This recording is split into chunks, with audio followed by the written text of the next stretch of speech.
Hey guys, I actually thought I would push through today and get the whole book done.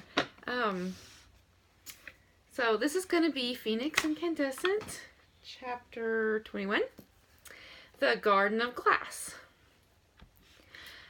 The sun reflected off of the deep snow. Charlotte put her hand over her eyebrows and looked over the battlefield. The stench wasn't new this time, but it still wrung her stomach. How many fawns had they lost? How many fawns were left? All Charlotte saw were the pressed uniforms of the Magard. Uniforms stacked bodies. Uniforms marched into the stronghold. Uniforms talked to the other uniforms. Charlotte's heart beat furiously. Was her part done? Would the Magard march in and take down this Oscar with no further battles? She scanned the crowd of uniforms for familiar faces, but she didn't see any of the rest of the original group. She wrapped her injured leg and started for the entrance to the stronghold. Fauna's body still lay near it. Why hadn't it been moved yet? Charlotte bent down and closed the fawn's eyes. She put her hands under her arms and pulled her away before she slipped through the archway and between groups of marching Magard. She took in a sharp breath of air and rubbed her arms as she stepped inside the stronghold. Inside the walls was an enormous garden made completely of ice. There were trees, bushes, and flowers of ice along edged pathways of ice. Some of the bushes were taller than a man. Benches, ice sculptures, and frozen water fountains decorated the corners of the pathways. Charlotte saw some of her team then. She could see Zarok and Lodestar's human halves inside the middle of the garden where the bushes formed a maze. She saw the tips of Bo's wings too. She couldn't see the Magard unless they were out in the open. She walked around the wall between two of the Magard. She rubbed her hands together. No snow fell, no clouds covered the sky, but it was freezing inside. It was a different cold than it was outside of the walls. Charlotte knelt down to look at the icy rose bushes. They were perfect. She traced the flat side of a petal. She swiped her finger away and hit the edge of the rose. Her finger split open and blood poured out. She pulled her first aid kit out and wrapped the finger up. Charlotte shivered, but not from the cold. A few feet away, blood spilled out from the wall. She stood and looked around. The two Magards she had been following were already gone. She tightened her grip around her quarterstaff. "I need help over here," she called out. "I'm by the east wall, near the north wall. There's blood coming from it." She pressed her hand against the wall and fell through. She landed on her hands and knees against the bloody ice. Inches away, Faunus lay dead. His own sword ran through his body. His hand still grasped the hilt. Charlotte stood and looked around. She was in another garden that surrounded a little cottage. The paths were smaller here. Bushes lined the outside of the garden, which was in a square shape. The rest of the garden was separated into flower boxes. There were many types of flowers in this garden. Charlotte didn't even know what most of them were, but they were all made of ice. She gripped her bandaged finger and looked back at the cottage. Next to it was a large tree with orbs hanging from the barren branches. Her heart went still. It reminded her of the tree at home. She crossed to the tree and stepped out onto the bench below the tree. She reached up and stretched, but she couldn't reach the lowest orb. "Charlotte, my dear, we meet again." A perfect figure in suit and tie stepped out from the cottage. "Philip?" Charlotte blinked and stepped down from the bench, but then her momentary surprise vanished. He had been working for whoever attacked them. She shouldn't have been shocked to see him here. He smiled and took a couple of steps toward her. "Philip, also known as Oscar, to those who knew me in my younger days." Oscar? He wasn't working for somebody. He was somebody. She stepped away from him. "But you don't look like a fawn at all." He put a foot on the bench and smiled his perfect smile. "My master helped me change through magical surgery. You see, he found me and raised me. With the power he has attained, he has given me a way to put my unfortunate lineage behind me and create a new world with him." Charlotte shook her head. "Your master?" She took a few steps aside. Yes, he was in charge here. He was one Arx in charge of one stronghold, but he also had a master. Now it was finally clicking for her. "You say it like it's a bad thing," he chuckled, "but that's because you're still very much a human. You all have done away with apprenticeships and masters. Your need for independence has robbed you in a way, I think." "In the way that I'm not stupid enough to follow your master's evil plot?" "Tisk, tisk, you say that without knowledge of who he is or what he has planned." Charlotte shook her head and threw out her arms. "I don't need to know. Kidnapping people's wrong. Killing people's wrong." She looked over at Faunus. "How could you kill your father? Do you know that Gula killed your mother?" Philip snorted and rolled his eyes. His voice lost its perfect tone. How could my father and mother leave me to die as an infant? Do you know that when I came into being, they simply ran off into the woods? If my master had not found me, I might not have made it.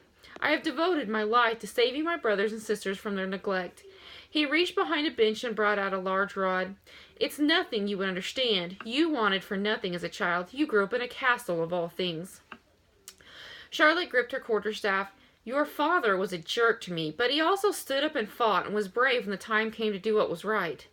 The right thing to do was take care of me, Philip shouted. You're right.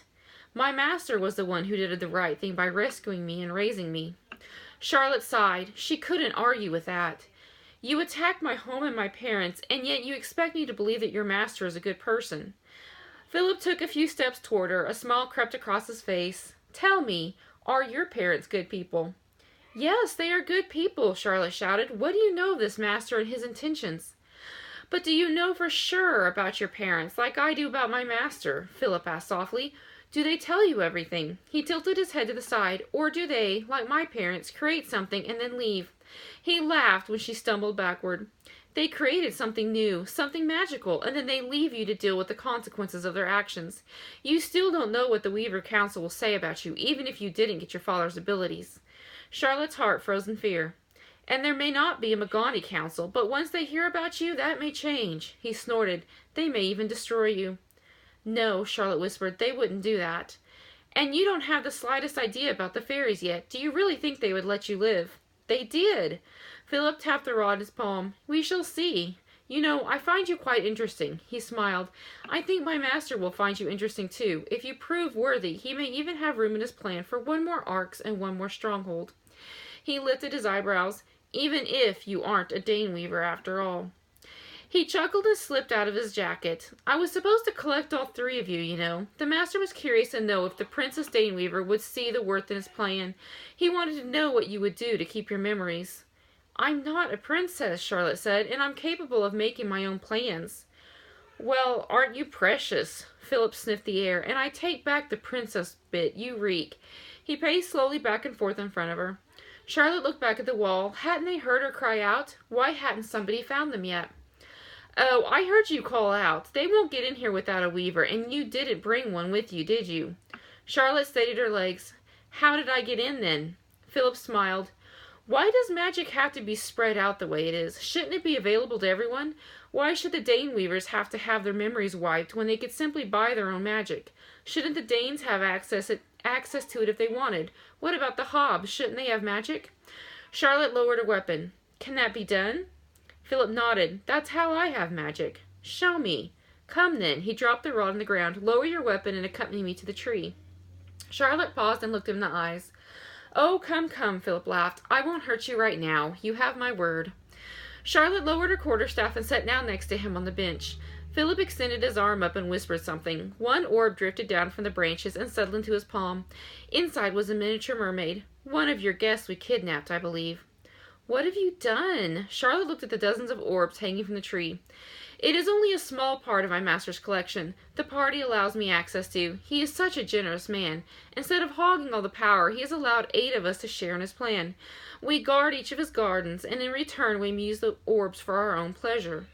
Charlotte stood up. This is wrong. This is wrong. How can you even believe this is right?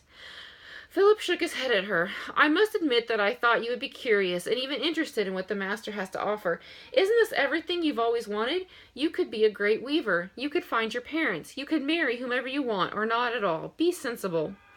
Charlotte shook her head at him. I could never do it at the expense of someone else's life, no. Philip frowned and stood, but then he smiled graciously.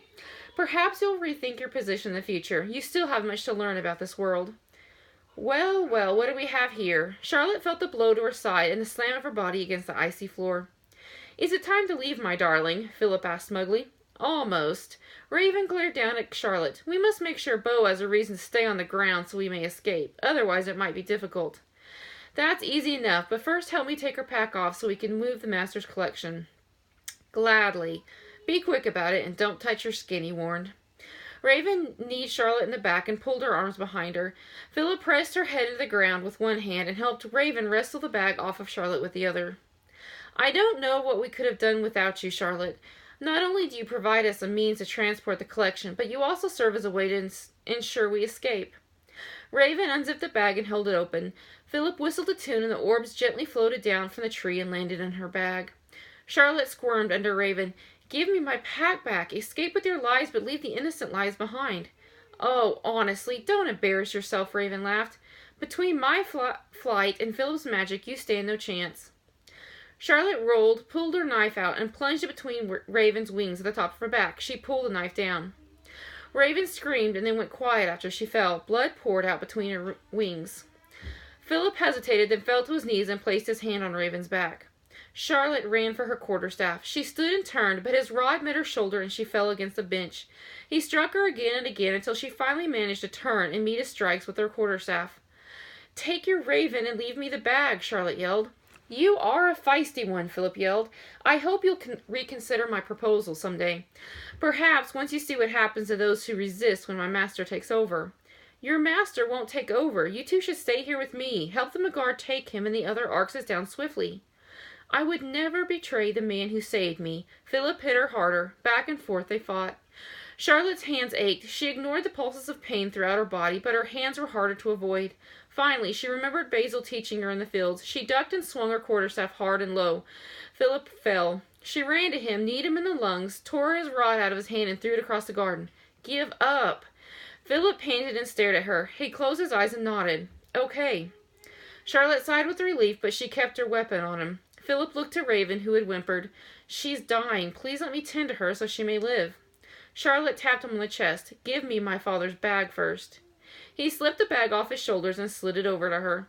Charlotte kept the quarterstaff close to his body. You may slide over to her. She dug the first aid kit out of the bag and tossed it to him. You are weak, Raven sputtered. You should kill us both right now. It's not weakness, Charlotte seethed. It's taking all I have not to kill you both right now. It was true. She wanted to kill them. She had killed in battle before. She could kill them right now. Raven was nearly dead, but she wanted to save them. She wanted them for the information they surely had about this master, this menace, this threat to both the magical and non-magical worlds. Philip pulled Raven's wings together and tied them to her body. Raven passed out again. She's right, you know, he panted. You are weak. He held up one of his hands. A red light shot out of the ring on his finger and exploded into the sky. Enjoy the waterworks. He faced Charlotte and rubbed his nose. Enjoy drowning. He tapped his ring, whispered something, and he and Raven disappeared. The red light spilled down from the sky and swept over the ice. The ground rumbled. Several cracks snaked across the garden floor. Charlotte turned in a circle and stepped away from the large cracks. Water reached her ankles. The freezing water bit her skin. She ran to where Faunus lay, now half covered by water. She placed her hands on the wall, but nothing happened. Help! The ice was melting quickly at the top, but a shimmery barrier remained. Charlotte! Bo yelled from the other side. I'm here, she yelled back. She saw the tips of his wings over the melting wall. It's some sort of weaver spell. We know, his voice cracked. Alcott spoke then. Charlotte, it's some kind of box in there. Out here the ice will melt and spread, but in there it will fill up. We'll break it, Charlotte yelled. We can't break magic with normal weapons, Rock said. The Magard. Don't the Magard have magical weapons? Charlotte pounded on the wall. The water lapped at her kneecaps. Faunus's body bumped against her legs.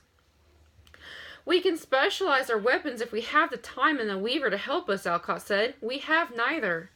Charlotte shoved Faunus's body away and screamed in frustration. She couldn't feel her legs anymore. She shivered and stepped closer to the wall. Bo's eyes met her own now. She placed her hand on the barrier. Pain seared through her hand. Bo placed his hand on the barrier and winced. Charlotte felt the tears fall down her face. Magard, retreat to higher ground, Alcott commanded. Charlotte's heart sunk a little further. Bo, aren't you supposed to save the girl? He coughed and wiped his face. My girl's more of an accomplice than a damsel. The water rose to her waist. Charlotte pressed harder into the barrier, not willing to give up the link to Bo. She looked up to Lodestar. Don't you have anything? Knowledge, life experience, the phone number of a speedy weaver, anything? A tear fell down Lodestar's face. Charlotte laughed and put her hand on her hip. The water rose higher. One by one the others left. Bo pounded on the barrier with his other hand. It was only he and Charlotte now. The stronghold had been built on a lake. The ice beneath their feet was almost gone. Wingard, don't you dare forget me, she sniffled. I'll wear your scars for the rest of my life, Karamia. Charlotte covered her mouth to stifle the sob. Take your hand away and go, foolish man boy. Not yet, foolish woman girl. Charlotte pulled her hand away first. She had to, or he wouldn't leave. His wings were already soaked and heavy. He needed a chance to get to the shore. She watched him go. Her tears mixed with the lake water. There was no ice under her feet. She floated to the top of the magical box, and her head bobbed near the top of the barrier. Charlotte hit the barrier again and again and screamed in frustration. Stupid Philip Oscar and his perfect box and his perfect suit and his perfect shoes and his perfect plans and his perfect little world. She shoved her hands in the barrier and let the pain sear into her fingers and palms. I won't give you a perfect death. I won't give you a perfect ending, Philip Oscar. Charlotte thought of her transformation. She thought of her run through the fields. She thought of the pain she felt in her body every day. She thought of the pain and she aimed it at her hands, and in that moment the world exploded in light and pain and water and nothingness. All right, that was chapter 21.